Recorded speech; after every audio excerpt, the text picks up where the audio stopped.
हाय,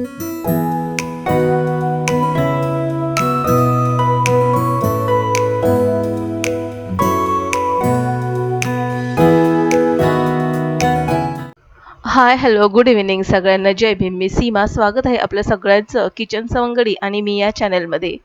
तर इथे वाजत आलेले आहेत संध्याकाळचे 7 आणि 7 वाजता तुम्ही बघत असाल बाहेर खिडकीमध्ये आणखीनही थोडाफार उजेड दिसतोय. 7:15 7:30 असे होत आलेले आहेत. तर इथे मी आणलेलं आहे चिकन आणि चिकनची तयारी करते. तर आज संध्याकाळी चिकन आणण्याचं एक कारण म्हणजे आज माझ्या माहेरची माणसं येणार आहेत. माहेरची माणसं म्हणजे माझी मम्मी येणार आहे आणि माझी मावशी येणार आहे.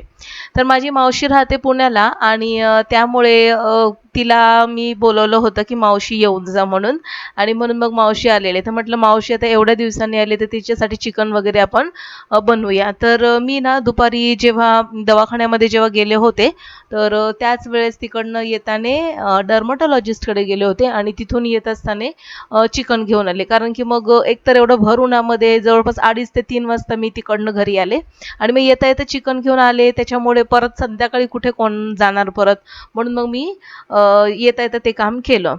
तर आता इथे ना लसूण वगैरे निवडून घेतलाय, चिकन स्वच्छ धुवून त्याला हळद, मीठ, तिखट वगैरे लावून ठेवलेलं आहे आणि इकडे मी मसाल्याची तयारी करते. आणि मम्मी आली होती जवळपास 6:30 वाजता, मम्मी आणि मावशी. आणि दोघीही येऊन मी भरपूर अशा गप्पा मारल्या, मम्मीने, मावशी, मी. तर गप्पा मारता मारता जवळपास आम्हाला ना 7 7:15 झाले. मग म्हटलं आता स्वयंपाकाच्या तयारीला लागावं. तर मम्मीला मी म्हटलं होतं की तू बस मावशीसोबत गप्पा मार, पण मम्मी कसली ऐकते. तर मम्मी बोलली की नाही, तुला मी काहीतरी मदत करते म्हणून. तर असंच असतं, मम्मी जेव्हा जेव्हा येते ना माझ्याकडे तेव्हा काही ना काही ती मदतीला हातभार लावतच असते. तिला म्हटलं स्वयंपाकाला जास्त काही वेळ लागत नाही मम्मी मला, आणि भांडे काही 2-3च असतील तर ते मी नंतर धुवून काढते. पण मम्मी म्हणाली की तू पटकन एका साईडला स्वयंपाक करून घे, तोपर्यंत मी इकडे पटकन भांडी वगैरे काढून घेते, स्वच्छ करून घेते.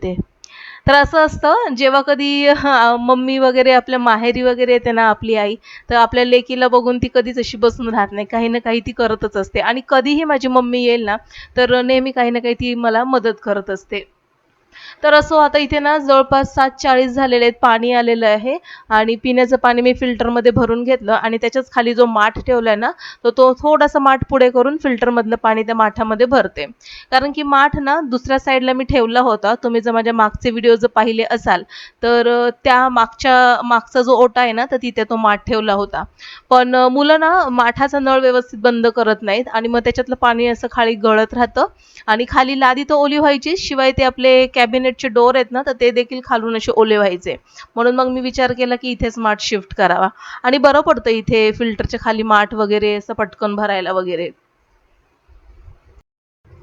तर मसाला, कांदा वगैरे भाजून घेतला. आज चिकन ग्रेव्ही मम्मीला मी विचारलेलं मावशीसाठी, म्हटलं चिकन कसं बनवायचं, म्हणजे असं सुक्कं चिकन, असा रस्सा वगैरे बनवायचं का? तर मम्मी म्हणाली नको, चिकन करी कर डायरेक्ट, म्हणजे असं चुरून वगैरे खाता येतं. आता आपण कसं लावून वगैरे खातो, पण आता ना मम्मीचं आणि मावशीचं तसं ना पहिल्यासारखं असे ते खात नाहीत वगैरे, म्हणजे असं चुरून वगैरेच खायला जास्त त्यांना बरं पडतं. म्हणून मग म्हटलं की ठीक आहे, चला आता रस्साच करूया म्हणून.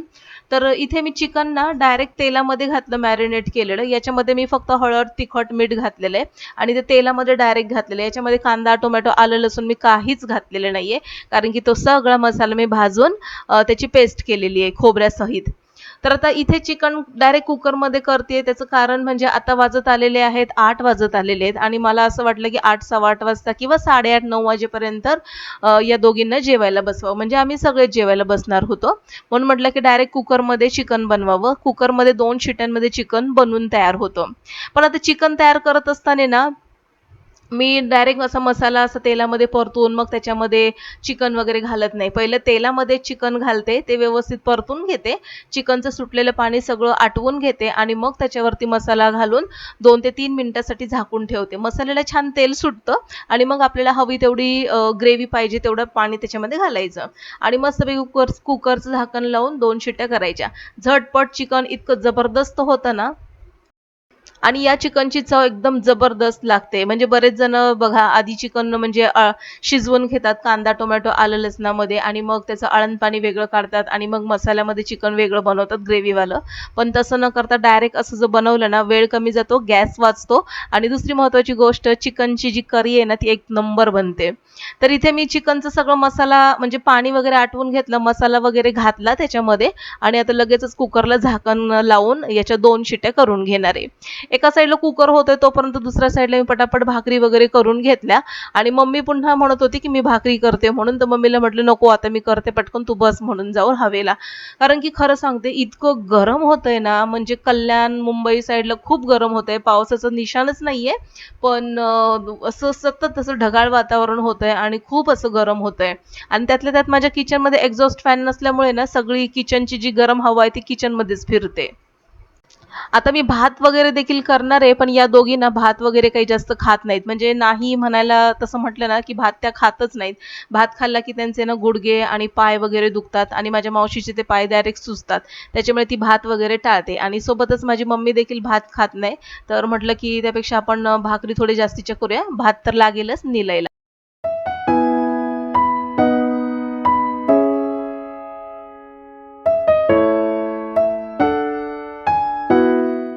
तर संध्याकाळी माझी मम्मी आणि मावशी जेव्हा आली होती तेव्हा मुलांसाठी त्यांनी खाऊ आणला होता. तर त्याच्यामध्ये मुलांच्या आवडीचे वडापाव आणि सोबतच केळी वगैरे आणली होती. तर म्हटलं पहिली ही केळी इथे व्यवस्थित ठेवून देते आणि संध्याकाळी ना जवळपास 6:30च्या आसपास आम्ही वडापाव वगैरे खाल्ले होते. त्याच्यामुळे इतकी काही भूक नव्हती. त्याच्यामुळे ना म्हणजे स्वयंपाक तयार झाला माझा. एकीकडे चिकन आमटी, एकीकडे भाकरी आणि म्हटलं गरमागरम भात असला ना तर मस्त वाटतं जेवायला. तर मग आता इथे तांदूळ बघितलं तर डब्यातला तांदूळ संपला होता. तर आता हा तांदूळ मी भरते म्हणजे इंडिया गेट बासमती तांदूळ आहे तुकडा मिनी मोगरा. तर हा याचा ना याची बिर्याणी करा किंवा असाच कुठल्याही व्हेज किंवा नॉन सोबत याचा तांदूळ भात इतका जबरदस्त लागतो ना. त्याच्यामुळे माझा ना एकच ठरलेला असा हा तांदूळ असतो मिनी मोगरा बासमती. तर तो आणला ना की माझं म्हणजे ही 10 किलोची बॅग मला 1.5 महिन्याच्या वरती जाते. म्हणजे जास्तीत जात असेल 2 महिन्याच्या आसपास जात असेल. आता डिपेंड आपण किती याचा वापर करतोय. तर मला ना दिवसातून फक्त 1 कप तांदूळ पुरेसा होतो. जर दुपारचा भात असेल ना तर रात्री तेवढा भात पुरेसा होतं. कारण की भात जास्त निलय खातो आणि आम्हाला असला भात किंवा नसला तरी देखील चालतं. इतकं भाताने काही आम्हाला फरक पडत नाही. तर तांदूळ सगळं भरून घेतला डब्यामध्ये आणि लागलीच 1 कप तांदूळ मी या कुकरच्या डब्यामध्ये घालून घेते आणि लागलीच लगेचच कुकर लावून घेते. म्हणजेच कसं माझा सगळा स्वयंपाक झालेला आहे. आता बाहेर तर दोघीच गप्पा मारत बसलाय. आल्यात ना माझ्याकडे आणि मी नुसतं कामामध्ये गुंतवून घेतलंय. तर मला असं वाटत होतं कधी मी त्यांच्याशी म्हणजे त्यांच्यासोबत गप्पा वगैरे मारते. पण स्वयंपाक देखील वेळेत तयार होणं गरजेचं होतं आणि म्हणून मग मी आता म्हटलं की चला पहिला कुकर वगैरे लावते आणि मग त्यांच्याशी निवांत गप्पा मारत बसते. आपल्या माहेरची माणसं वगैरे आली ना, की एक वेगळंच म्हणजे एक शांतता वाटते मनाला. छान वाटतं म्हणजे सगळ्या जुन्या आठवणी निघतात लहानपणीचे. त्याच्यानंतर आपले बहीण-भावंडांचं कशी मस्ती चालायची. म्हणजे आंबट-गोड आठवणी, आनंदाच्या, दुःखाच्या आठवणी ह्या सगळ्या निघतात. बरं आता ह्या गोष्टीवरून मला तुम्हाला सांगायचंय. तर मी मागच्या म्हणजे 2 ते 3 ब्लॉग पूर्वी मी तुम्हाला सांगितलं होतं, की माझा मावस भाऊ म्हणजे वारलाय म्हणून. तर ही जी मावशी आली आहे ना, तिचाच मुलगा आहे, तर तो वारला होता. तर म्हणून मग म्हटलं, की आता ही मम्मीने तिला बोलवलं होतं 2 ते 3 आठवड्यासाठी. तर म्हटलं, की चला आता इथे मी जवळ राहते, तर तिला पण बोलूया. तर असं असतं ना, आपल्या म्हणजे आपली संस्कृती इतकी चांगली आहे ना, सुख-दुःखामध्ये आपण इतकं धावून जातो ना, तर आणि असं गेलं पण पाहिजे, नाही का? कारण की हेच असे दिवस असतात, की ज्याच्यामध्ये आपण एकमेकांना आठवणी ठेवतो आणि खंबीरपणे एकमेकांच्या पाठीशी उभे राहतो. तर मावशीची गप्पा वगैरे गोष्टी वगैरे थोडंसं मी किचनमधून तिच्याशी बोलत होते. तर तिला ना ऐकायला पण थोडंफार म्हणजे खूप मोठ्याने बोलावं लागतं तिला. तर म्हणून मग म्हटलं, की "थांब मावशी तू मम्मीशी गप्पा मार, तोपर्यंत मी आलेच 2-3 भांडे." एकदा का किचन सगळं आवरलं ना, की मग मी तिच्याशी थोड्याफार गप्पा मारणार आहे. किचन पटापट सगळं आवरून घेतलं आणि 2 ते 3 भांडी होती. जास्त काही भांडीच नव्हती स्वयंपाकाची. तर ती पटकन आवरून घेतली. कारण की मम्मीने थोडीफार राहिलेली भांडी घासून घेतलेली. आता जवळपास ना 9 वाजत आले होते आणि बाहेर येऊन मावशीशी गप्पा मारत बसले. मावशीला म्हटलं, "मावशी सगळा स्वयंपाक तयार आहे. मम्मी म्हणजे जेवायला घ्यायचं का म्हणून आपण सगळ्यांनी?" तर मावशी म्हणाली, "नको गं बाई," म्हणते, की "आत्ताच कुठे 6:30 वाजता आपण वडापाव वगैरे खाऊन बसलोय. थांब जरा," बोलली, "आता काही भूक नाहीये, गप्पा मारूया." मग भरपूर साऱ्या आम्ही गप्पा मारल्या. पाठीमागच्या गोष्टी, गप्पा गोष्टी, आंबट, तिखट, आनंदाच्या, दुःखाच्या सगळ्या गोष्टी. रडत होती माझी मावशी. म्हणाली, "ठीक आहे, आता जे व्हायचं ते होऊन गेलं." तर इथे किचनमध्ये आले आणि मावशीला म्हटले, "चला आता मावशी आपण जेवण करायला घेऊया." कारण की आता 9:30 होत आलेले. तर आता पटापट मी सगळ्यांना वाढते आणि मी देखील जेवण घेते. तर असं होता आजचा माझा रात्रीचा दिवस. आजचा म्हणजे कालचा. तर आजचा ब्लॉग आवडल्यास नक्कीच लाईक करा. माझ्या चॅनलवर जर तुम्ही पहिल्यांदाच आले असाल तर नक्कीच सबस्क्राईब करून बेल आयकॉन प्रेस करा. चला तर मग भेटू पुन्हा. तोपर्यंत बाय.